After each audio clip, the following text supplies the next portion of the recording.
Digvijay, this wasn't the kind of contest that one hoped it would be. India versus Pakistan. It doesn't get bigger than this, but this was a bit of a walk in the park for the Indian team.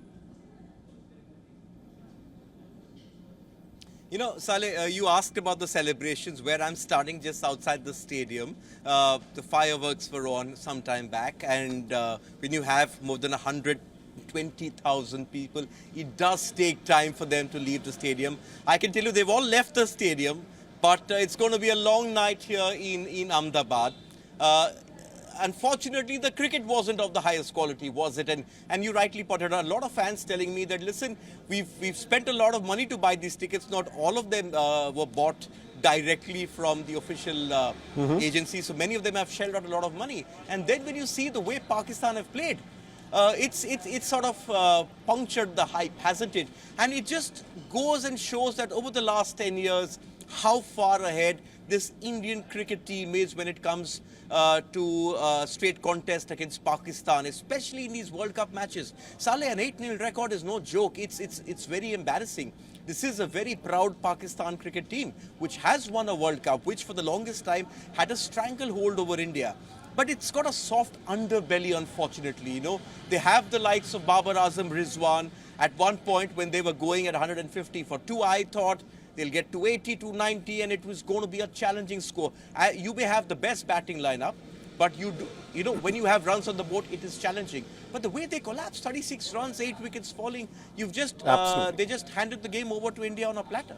You know, Digvijay, that brings me to my next question. Pakistan are a pretty decent team and they've played well against other opponents. Is there a bit of a psychological problem that Pakistan seem to be running in every time they face India in a World Cup occasion?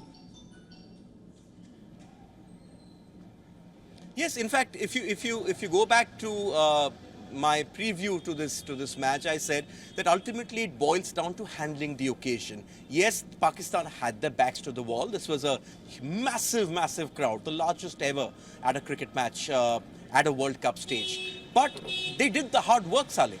They put the runs on the board, after which a platform could have been laid for a bigger score. But I get a feeling always that when it comes to handling the occasion, the Indian team knows how to handle the occasion. They've separated the occasion from the match. They play the match. That's what Rohit Sharma said in his press conference yesterday. He said, I don't need to tell my players what to go off. Do you go off newspapers? Do you go off social media? Don't talk to people because everyone's sort of telling you, you have to win this match. You have to win this match. In contrast, what was Babar Azam saying? He said, we'll talk to the players, we'll share our experience, we'll tell them how not to get rattled. I think it boils down to that. And they need to figure this out because they built this up well by winning their 2 matches, but who were they playing against? Netherlands and Sri Lanka, both teams who came through the qualifiers. Pakistan's first big test in this tournament, it was this game against India. And on the basis of this, they really need to pull up their socks or else they aren't going too far in this World Cup against the big teams. Absolutely indeed. And my last quick final question to you, Digvijay, and very shortly because we're short of time. You know, how is this Indian cricket team at this moment shaping up? Are we looking like one of the contenders? You know, a lot of people are going through where I'm standing just about 20 minutes ago. They're all hoping to come back here on the 19th of November. There are very few teams who've sort of grabbed this World Cup right at the start.